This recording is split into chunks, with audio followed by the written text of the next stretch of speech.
ప్రజలు ఎదుర్కొంటా ఉన్న సమస్యల మీద మరీ ముఖ్యంగా 3 ప్రధానమైన అంశాల మీద, రైతుల సమస్యల మీద, కరెంటు ఛార్జీల బాదుడు మీద, పిల్లలకు చదువు సంబంధించి ఫీజులు కట్టలేని పరిస్థితిలో ఉన్న పిల్లలు ఎదుర్కొంటా ఉన్న సమస్యల మీద, ఈ 3 అంశాల మీద వైఎస్ఆర్సీపీ డిసెంబర్ మాసంలో ఈ 3 అంశాల మీద గట్టిగా ఉద్యమ బాట పట్టే కార్యక్రమానికి శ్రీకారం చుడతా ఉన్నాం. ఇందులో భాగంగా డిసెంబర్ 11వ తారీఖున రాష్ట్ర వ్యాప్తంగా ఉన్న అన్ని కలెక్టర్ల అన్ని జిల్లాల్లోనూ రైతుల తరపున వైఎస్ఆర్సీపీ రైతులకు సంబంధించిన ప్రధానమైన అంశాలు, ధాన్యం సేకరణలో రైతన్నలకు జరుగుతూ ఉన్న అన్యాయాన్ని ప్రశ్నిస్తూ,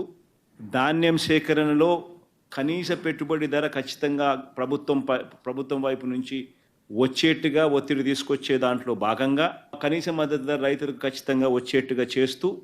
రైతులకు సంబంధించిన ఆ ప్రస్తావనతో పాటు పెట్టుబడి సహాయం కింద 20,000 రూపాయలు ఏదైతే రైతులకు